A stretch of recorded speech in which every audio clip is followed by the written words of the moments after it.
위하여 마련한 것이었으나 이제 이 크세르크세스 이거는 아하수에로 왕을 말하는 거예요. 헬라를 침공하기 위해서 마련한 것이었으나 구 살라미 전투에서 헬라군에게 아하수에로 왕은 대패했습니다. 그는 여자들에게서 위안을 찾으려고 했대요. 대패하고 나서 여자들한테서 위안을 찾으려고 그랬대. 이와 같은 사실은 아하수에로 왕이 에스더를 새로운 왕비로 간택한 사실과 잘 부합된다 그랬는데요. 이 아하수에로 왕이 생각해 보면 좀 이렇게 남성적인, 그러니까는 좀 장군 같은 스타일이었던가 봐요. 그러니까 막 전쟁 같은데 나가도 막 전투에 이기고 막 자기 영토가 넓혀지고 막 이러는 데에 아주 막 기쁨을 갖고 열심히 그렇게 하다가 어느 날 그 살라미 전투라는 데 가서 대패를 했다 그랬어요. 그러고 나니까 이 사람이 그런 것 같아. 성공의 가도를 달리던 사람이 어느 날 실패를 하면 이 사람이 막 좌절감에 빠져가지고 잘 못 일어나요. 근데 어때요? 이렇게 성경에 보면 7번 넘어져도 8번 일어난다 그랬죠. 의인은 그런 것처럼 실패를 경험해 본 사람은 이렇게 조금씩 하다가 뭐 좀 큰 실패를 겪는다 할지라도 다시 일어설 수 있어 하는 생각이 들죠. 아멘. 그래서 우리는 끝까지 싸워봐야 알지 이러면서 마지막에 승리는 우리가 이미 예수님 때문에 이미 이겨놓은 싸움이잖아요. 그래서 잘 할 수 있는데 이 아하수에로 왕은 늘 이기면서 막 영토를 넓혀가다 보니까 어느 날 크게 패했을 때 다시 일어서고 싶지가 않은 거예요. 그래서 이제 자기의 관심을 스스로가 어디로 돌렸다고요? 그렇죠. 여자들한테로 돌렸다고요. 그래서 늘 뭐 잔치를 베풀고 뭐 여자들하고 향락을 즐기며 그렇게 했을 때 아주 그냥 크게 잔치를 베풀어서 자기 왕비 와스티죠. 네, 와스티를 좀 오라고 그러는데 와스티가 기분이 나빴어. 그러니까 이제 여자들이 좀 남편하고 살다 보면은 기분 나쁘면 자기 마음대로 하잖아요. 그러니까 안 간 거예요. 안 갔는데 그래도 이 왕은요 와스티를 싫어했던 것 같진 않아. 근데 자존심이 상했지만 이렇게 싫어했던 것 같진 않은데 옆에서 사람들이 그러는 거예요. 왕이여, 왕의 말을 거역한 왕비를 그대로 두면 각 가정에서 부인들이 남편 말을 어떻게 여기겠습니까? 그러니까 본보기를 삼아서라도 저 왕비를 폐해 주십시오. 그리고 젊고 아리따운 새로운 왕비를 구하십시다. 그러니까는 젊고 아리따운 여자를 새로 구하게 되는데 아하수에로 왕이 싫을 게 없잖아. 그러니까는 그렇게 한 거예요. 그때에 이 에스더가 뽑히게 된 거죠. 근데 영적인 상태로 보면은 하나님이 이미 그 모든 것을 아시고 에스더를 준비시켰다. 하나님의 목적은 어디에 있었을까? 내 백성이 위험에 처했을 때 그 나서서 막아줄 수 있는 그 여자로 간택한 것이 에스더였어요. 그래서 그 이방 나라에서 이방인의 왕비가 됐던 거죠. 그래서 정말 하나님의 백성이라 그러는 하나님의 그 사람들은요 때때로 참 힘이 없어, 무능해. 그죠? 우리 지금도 그러잖아요. 막 그냥 사람들이 무슨 이 바이러스가 난리가 나면 제일 먼저 그 뉴스에도 보면 제일 먼저 첫 번째로 나오는 게 꼭 무슨 교회, 그죠? 교회에서 집단 발병했다.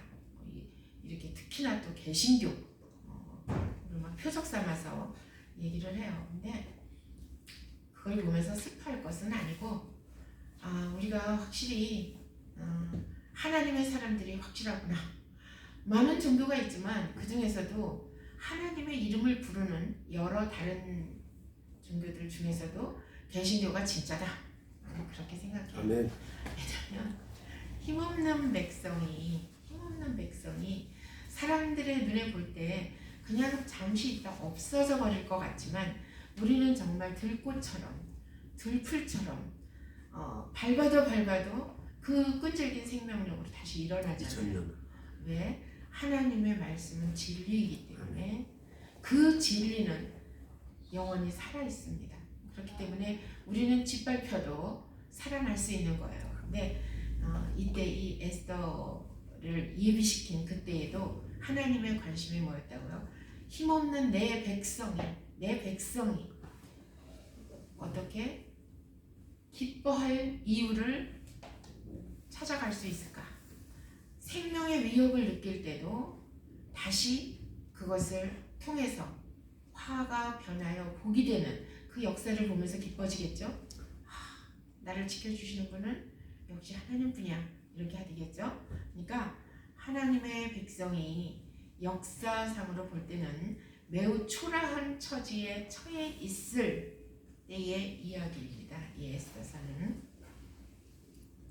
그래서 바벨론 1차 포로 귀환 후 성전은 재건됐으나 사람들이 많이 지쳐 있었죠. 왜 지쳤어요? 오랜 포로 생활로 사람들의 마음이 많이 지쳤어요. 그래서 하나님의 은혜로 그리고 하나님의 사람들의 동료로 성전은 재건이 됐지만 그들은 많이 힘들어 있었고 정치적 독립도 안 됐어요. 그 당시에.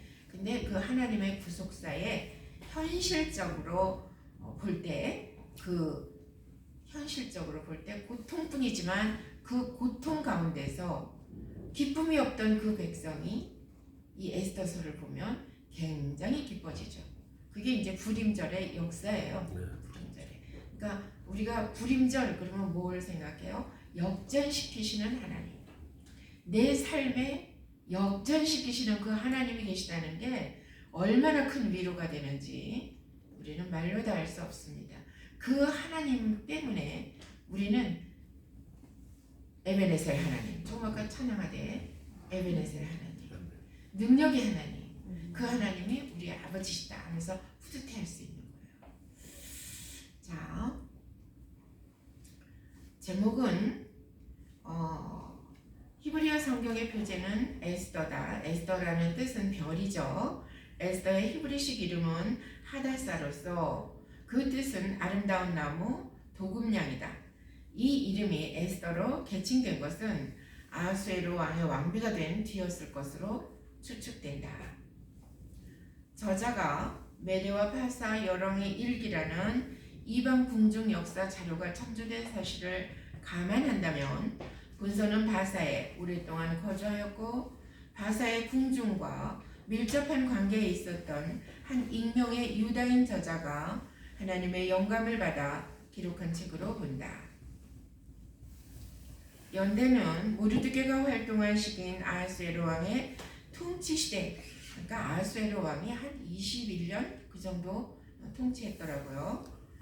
이미 끝났음을 암시하는 반면 역사상 유명한 수상공 화재 사건에 대한 언급이 전혀 없으므로 BC 464년에서 436년 사이에 기록된 것으로 추정된다.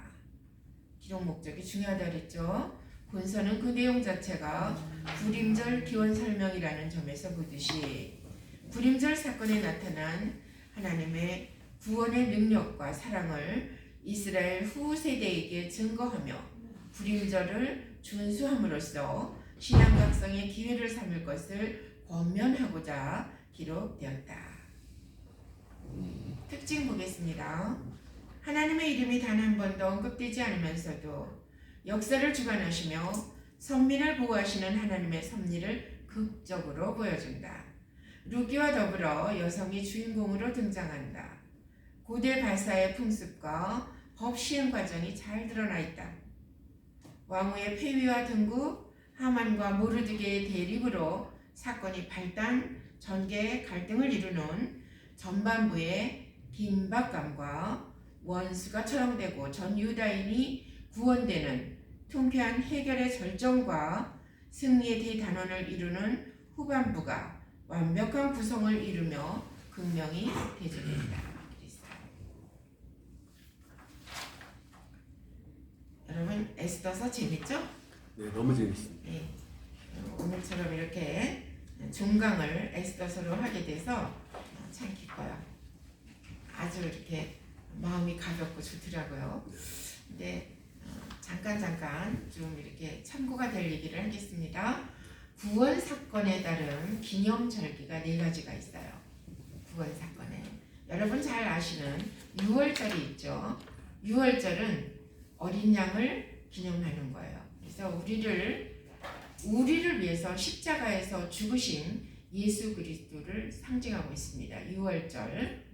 또한 무교절이 있어요. 무교절에는 무교병을 먹죠. 무교병은요 예수 그리스도의 몸을 상징해요. 그래서 하나님께 대한 전적 헌신과 공헌을 상징하고 있습니다. 또한 수전절이 있어요. 여러분들 수전절 그러면요 예루살렘 성전을 재건하고 성전 제단을 깨끗이 하여 재봉헌한 것을 기념하기 위해서 수전절을 두었습니다. 그러니까 이 수전절은요 하나님의 성전된 성도의 몸, 우리 몸은 성전이라 그랬죠. 하나님이 거하시는 성전이라 그랬어요. 하나님의 성전된 성도의 몸이 순결하며 전적으로 헌신해야 함을 예시하고 있습니다. 그리고 마지막 4번째 불임절이 있어요. 구원 사건에 따른 기념절기 불임절. 그것은 불임절을 통해서 구원은 오직 하나님의 주권적 섭니다. 택한 성도는 사탄의 괴계로부터 보호받는다. 죽으면 살리라는 기독교의 역설적 진리를 보여준다. 기독교는 역설적인 그 진리를 많이 갖고 있어요. 그래서 모든 것을 버려라. 그러면 얻는다. 죽어라. 그러면 산다. 그러잖아요. 모든 것을 내려놓고 다 버리고 주를 따를 때 하나님께서는 그를 살리시고 그리고 그를 복되게 하신다. 마지막 날 그리스도의 재림으로 완성될 택한 자의 구원과 악한 자의 멸망을 상징하는 것이 바로 불임절이다. 기억하십시오. 에스더 전체 관찰 보겠습니다. 에스더서는 1장 1절로 10장 3절까지 되어 있어요. 와스티가 폐위되고 에스더가 왕후가 된다. 하만이 모르드게로 인해 유다인들을 다 죽이려고 왕의 허락까지 받았지만 에스더의 결심으로 하만 자신이 죽게 되었고 모르드게가 높은 지위를 얻게 되었다. 불임절은 이를 위한 절기다. 그러니까 긴박감과 아주 이렇게 그 흥미가 진진해요. 에스더서를 보면. 자, 대단원 첫 번째 열어보겠습니다. 1장 1절로 4장 17절까지는 왕비가 된 에스더. 왕후 폐위와 에스더를 간택하는 것이 2장 18절까지 나오거든요. 왕이 와스디를 생각하자가 왕이 그래도 자기 부인 와스디를 생각한 거예요. 근데 신하들이 새 왕후를 뽑으라 그랬고 왕은 그대로 했다. 남자들은 그런 거 같아. 어때요? 그런 거 같아. 우리 신 병장님이 생각한 그대로야. 아하수에로 왕은 인도부터 구스까지 다스렸는데 대헬라전에서 참패하였다. 아까 얘기했죠. 그리고 나서 왕을 거절한 와스디를 폐위했습니다. 그리고 신하들의 말을 따라 새 왕후를 뽑았는데 거기서 이제 에스더가 간택이 돼요. 근데 1년 동안 왕궁에서 12달 동안을 이렇게 정결케 몸을 정결케 하고 생각을 다스리고 아주 이렇게 준비했다가 12달을 그리고 나서 왕 앞에 나가죠. 그래서 왕이 다시 찾으면 모르는데 그냥 그걸로 끝나면 그냥 비가 되는 건가 봐. 후궁처럼. 근데 이제 그 중에서 에스더는 하나님의 은혜로 왕의 눈에 콩깍지를 씌워가지고 에스더가 너무 이쁜 거야. 그래서 이제 왕후를 뽑혔어요. 그리고 나서 모르드게의 공로가 나오죠. 2장 19절에서 23절 보면 모르드게가 이제 이 에스더의 삼촌이에요. 삼촌인데 어느 날 왕궁에서 이렇게 문지기로 근무를 하다가 사람들이 하는 얘기를 들은 거예요. 근데 그 사람들이 이 왕을 암살하려고 계획을 세우는 것을 이 모르드게가 들은 거예요. 그래가지고 그거를 밝혀가지고 암살을 계획했던 자들이 이제 오히려 당하고 그리고 이제 보존이 됐죠. 이 왕은. 근데 왕이 어떠한 상을 준 것도 아니고 보응을 해준 게 아니에요. 그리고 그냥 넘어갔어요. 근데 참 희한한 게 우연이 없어요. 왕후가 이제 에스더가 왕후가 된 이후에 어느 날 이렇게 이 왕이 잠이 안 와가지고 그동안에 그 적어놨던 역사를 한번 읽어봐라 이제 그런 거예요. 신하한테. 근데 그 장면을 읽은 거예요. 그러니까는 이 왕이 그런 거지. 그때 내가 그 암살꾼한테 죽을 뻔한 걸 그 알렸던 그 사람은 어떻게 했니? 어떻게 상을 줬니? 이랬더니 아무런 상도 안 줬습니다. 그런 거예요. 그런 거예요. 그러니까 이제 왕이 어땠겠어요? 상을 좀 줘야지. 내가 참 은혜를 입고도 내가 그냥 넘어갔구나. 그리고 이제 생각을 하고 있는 거예요. 생각을 하고 있는데 이 사단의 이 역할을 하는 이 하만이라는 사람은 자기는 왕 다음으로 자기가 2인자라고 스스로 이렇게 생각하는 자였어요. 그래서 이 하만은 굉장히 의시되면서 왕 앞에서는 왕이 이러지만 왕 말고 다른 사람들 앞에서는 늘 이렇게 의시되는 사람이었어요. 근데 자기가 이렇게 지나가는데도 모르드게가 본청만척하고 엎드리질 않는 거예요. 자기한테 존경의 표를 안 해. 그러니까 막 속에서 분노가 이끄는 거죠. 지가 문지기 주제에 어디 나한테 저럴 수가 있어. 그러고 보니까는 그가 유다인인 거라.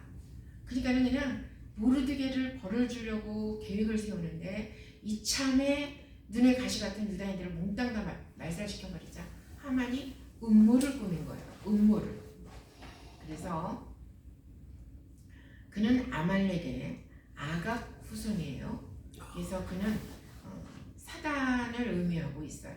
근데 그가 착각 가운데 자기가 2인자라고 이제 어쩌면 자기가 정말 2인자가 되면 1인자를 없애고 자기가 1인자 되고 싶어 할 수 있는 그런 사람인 거죠. 근데 그가 다 죽이려고 음모를 꾸미는 거를 모르드게가 알게 돼요. 그래서 이제 에스더한테 알리는 거죠. 에스더한테 알렸는데 에스더가 어땠어요? 왕한테 불려나간 지가 지금 한 달이 됐는데 30일이나 됐는데 내가 그냥 나갔다가 죽을 수 있습니다. 그러니까 이제 겁이 났죠.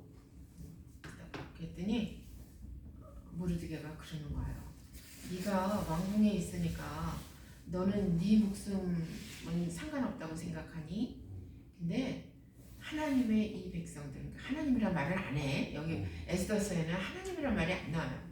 근데 정말 이 죽음 앞에 등불 같은 꺼져가는 등불 같은 이 초라한 이 유다 백성들은 하나님께서 어떻게 해서라도 누구를 통해서라도 구원하실 것이다. 그러나 네가 지금 그 왕후의 자리에 있다는 것이 이때를 위함인지 어찌 알겠냐. 그러니까 네가 하는 것이 좋겠다 이제 그러는 거죠. 그러니까는 이 에스더가 삼촌 말을 안 듣지 않아요. 그죠? 지금 같으면 뭐 아버지 말도 안 듣는데 삼촌 말을 모르게 듣겠어. 근데 이 에스더가 그러잖아요. 알겠다고.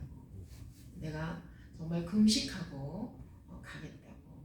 그리고 만약에 내가 죽게 되면 죽을 거라고. 죽으면 죽으리다. 내가 삼촌 말대로 하겠습니다. 그러잖아요. 그래서 모두가 다 기도하고 금식하며 기도하고 그리고 나갔을 때 또 한 번 콩깍지를 씌워놓죠. 왕이 이렇게 보니까 막 지 여자가 저쪽에서 오는데 너무 이쁜 거야. 뭐가 이렇게 이쁘겠어, 그죠? 근데 원래 사람은 자기 거 되면 소중한 줄 잘 몰라요. 사람은 그래. 근데 이 왕은 너무 이쁜 거야. 그러니까 어서 오라고 그물을 내밀어주면서 어서 오라고. 그리고 막 마음이 그냥 막 뛰어가지고 원하는 게 뭐냐고, 나라의 절반이라도 주겠다고 이러잖아. 근데 이 에스더는 정말 용기 있는 여자예요. 용기 있는 여자. 그런 왕한테 이 민족을 살려달라고, 그리고 저 원수 같은 저 하만을 죽여달라고 그러니까 쉽지 않아요. 쉽지 않을 거예요. 그죠? 그런데도 그는 할 말을 다 하잖아요. 아주 지혜롭게 잔치를 2번씩이나 베풀어 가면서 하만은 계속 착각해가지고 그냥 얘기를 하고, 결국은 모르드게 달아 죽이려고 했던 50규빗 되는 잔대, 그러면 그게 뭐 한 20몇 미터 되는가 봐. 그러면 한 7층짜리 빌딩 높이라고 생각해 보세요. 만인들이 보겠죠. 만인들이. 거기에 결국은 자기가 달려서 죽잖아요. 그 10아들도, 하만과 함께 10아들도 결국 죽습니다. 그래서 그렇게 모르드게를 처형하려고 했던 자신이, 하만이 죽어요. 근데 거기에는 이제 에스더가 역할을 굉장히 하는 거죠. 에스더의 역할을. 그래서 불임절이 제정됐고, 아까도 말했듯이 역전의 은총, 이거는 12월 14일부터 15일 그날이래요. 12월 14일에서 15일인데, 자, 모르드게의 등용 묻혔던 지난 행적이, 그 공적이 잠이 오지 않은 왕 앞에 드러났었죠. 8장 1절로 2절 보면. 그러니까 결정적인 때에 세움을 입는 겁니다. 하나님은 항상 그 모든 것들을 다 이렇게, 우리 로마서 8장 18절인가? 28절인가? 뭐예요? 28절이요? 사랑하는 자 곧 그 뜻대로 부름을 입은 자들에게 모든 것이 모든 것이 8장 26절인데요. 합력하여 선을 이루느니라. 그런 것처럼 합력해서 선을 이루게 하시기 위한 하나님께서는 때를 이렇게 맞춰요. 우리 기억나는 사람 누구 있어요? 엘리사 있잖아요. 엘리사가 수냄 여인, 그 수냄 여인이 8년 동안 기근 때문에 피해 있다가 찾아왔을 때 엘리사가 그 모든 것을 되찾아 주잖아요. 왕 앞에서. 그러니까 그때도 때를 맞추는 그 하나님. 그랬듯이 이때도 모르드게의 공적이 드러났고, 그리고 모르드게의 그 지위는 문지기에서 바사의 2인자로, 하만이 그 착각했던 그 2인자가 모르드게가 된 거예요. 그리고 2인자가 된 모르드게는 왕의 반지를 끼고 자색 옷을 입고 그리고 존귀케 되었다. 불임절은 율법에 정해져 있지 않은 유대 축제 중에 하나입니다. 이스라엘 민족이 하만의 흉계로 인해서 죽을 위기에서 건진받았음을 기념했고요. 그리고 하만은 미신을 믿는 사람이었대. 그래서 뭐 그 제비뽑기 하고 뭐하고 하는 것도 미신 때문에 하던 건데, 유대인들을 멸절시킬 좋은 날로 제비를 뽑은 거야. 12월 14일, 15일 그때를.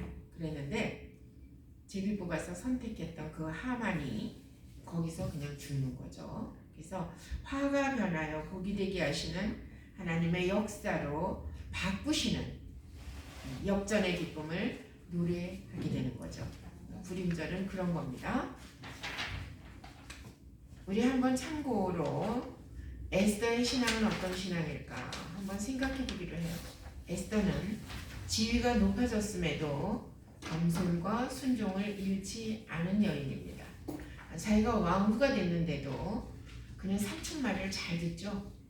그리고 겸손했어요. 또 삼촌 말에 순종했어요.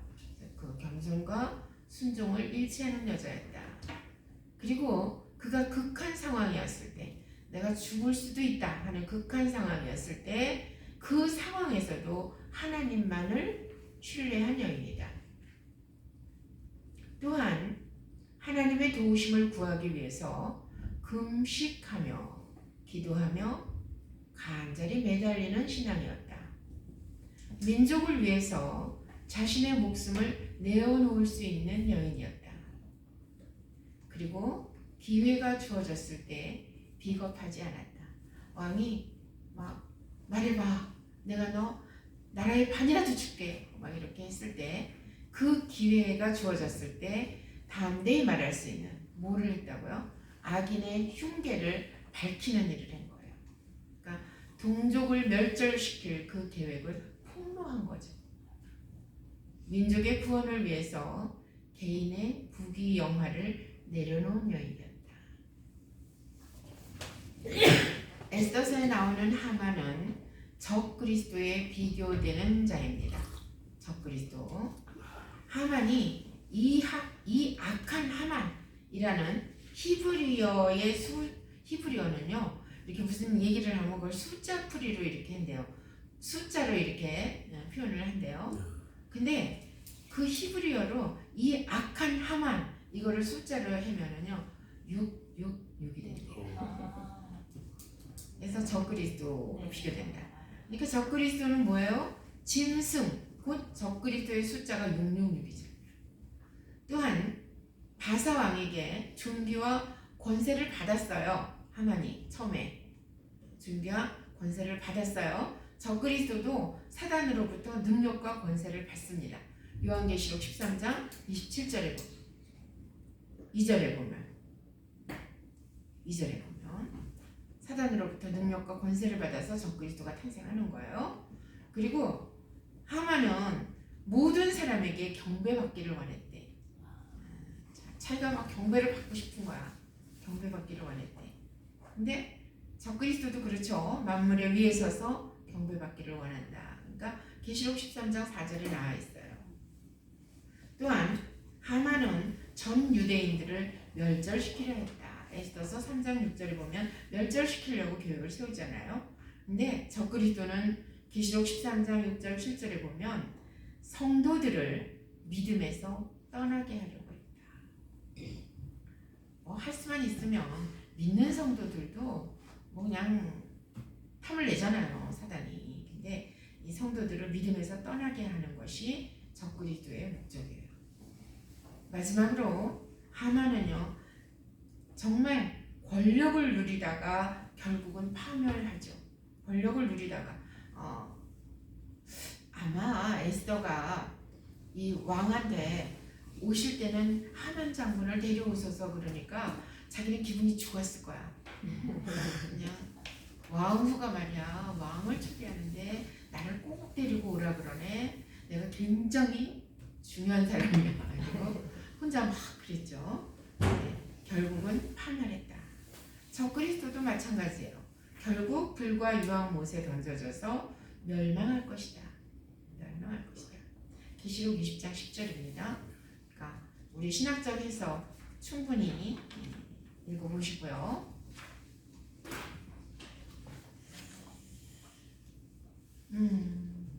장대에 매는 장면이 나오죠. 장대에 매다는 거. 여러분들 그거 어떻게 생각해요? 왜 그 시절의 사람들은 왜 사람을 죽여가지고 장대에다 매달았을까? 그런 생각 안 해봤어요? 중국 영화 보면 거기도 그렇게 그냥 성루에다가 막 그냥 머리를 잘라갖고 매달아놓고 그러더라고. 근데 그게 고대 근동에서 시체를 나무에 매다는 것은 수치와 모욕을 가중시키는 당시의 관례였다. 예수님이 그 십자가에서 달려 돌아가신 것도요, 그쪽 지방의 사람들로서는 아주 이렇게 그냥 처형만 당하는 것이 아니라 정말 한마디로 수치스럽게 처형당하는 것이 바로 십자가 죽음이었습니다. 그러니까 주님은 낮아질 대로 낮아지는 거죠. 그런 가운데서 주님은 온 인류의 생명을 품에 안고 다시 살리기 위해서 하나님의 그 마음을 품고 순종하셨다는 거. 그거 생각하면 우리 주님 때문에 울어야 돼요. 여러분 예수님 불쌍해서 울어본 적 있어요? 네. 그렇죠. 정말 우리 어렸을 때 예수님이 너무 불쌍해 이러면서 막 울은 적 있잖아요. 그죠? 진짜 근데 요즘 눈물이 말라서 잘 안 울어. 네. 그래서 당시의 관례였는데 그 하만 가족이 하나님의 백성인 이스라엘에게 대적한 대가로 영원한 저주와 형벌을 받게 된 것을 뜻한다. 그러니까 유다 민족을 다 죽여버리려고 그랬던 그 하만을 결국 자기가 만드는 그 장대에 매단 것은 결국 형벌을 받게 된 것이다. 그리고 그 시체를 사람들이 보도록 한 것은 유다인을 대적하는 자들에 대한 경고의 표시이기도 했으며 다시는 유다인에 대하여 적대감이나 반항을 못하도록 하기 위한 예방적인 조치이기도 했다. 중국 영화 같은 데 보면 막 그렇게 매달아 놓고 그러면 그냥 보기가 흉해서 눈을 감고 지나가기도 하고 그러지만 사실은 그 사람들의 목적은 뭐라고요? 누구든지 봐라 이거야. 대항하면 이렇게 죽는다. 너희들은 말 잘 들어라. 이런 뜻이에요. 자, 신학적 결론을 보겠습니다. 에스더서는 하나님이란 단어가 전혀 눈에 띄지 않는다. 그러나 이 책은 하나님께로부터 영감을 받은 책이다. 그리고 이 책은 하나님께서 신학적 저술뿐만 아니라 재미있고 역사적인 문학을 통해서도 그의 백성을 교육할 수 있음을 보여준다. 결국 신학적 가르침은 그 저술에 있어서 어느 한 양식에만 고정된 게 아니라고 말할 수 있다. 하나님께서는 오히려 다양한 형태의 문학을 사용하신다. 이로써 그의 백성에게 자신의 역사하심과 이에 대한 인간의 응답에 있어 발생하는 여러 양상을 이해시키고자 하시는 것이다. 한편 에스더에서 배울 수 있는 신학적 교훈은 다음과 같다. 하나님께서 역사 전체에 걸쳐서 일하신다. 아멘. 아멘. 아멘. 비록 눈에 분명히 들어오지 않고 또 하나님의 행동을 해석해줄 선지자를 세우지 않으셨을 때에도 하나님은 역사하신다. 영향력 있는 지휘는 곧 하나님과 그의 백성을 향해 가지신 그의 뜻에 봉사할 기회를 의미한다. 그러니까 자기가 영향력 있는 지위가 있을 때 이것은 기회다. 어떤 기회? 어떤 기회? 하나님께서 백성들을 향하신 그 뜻을 이루시는 데 있어서 함께 일할 기회가 내게 주어진 것이다. 내게 영향력이 있으니까 내 지위가 이러니까 그리고 내 맘대로 막 그냥 휘두르고 하는 것은 하나님을 슬프게 하는 겁니다. 늘 우리가 거룩한 고민을 해야 되는데 그 고민은 내가 어찌하여야 하나님의 뜻을 이루어드릴 수 있을까?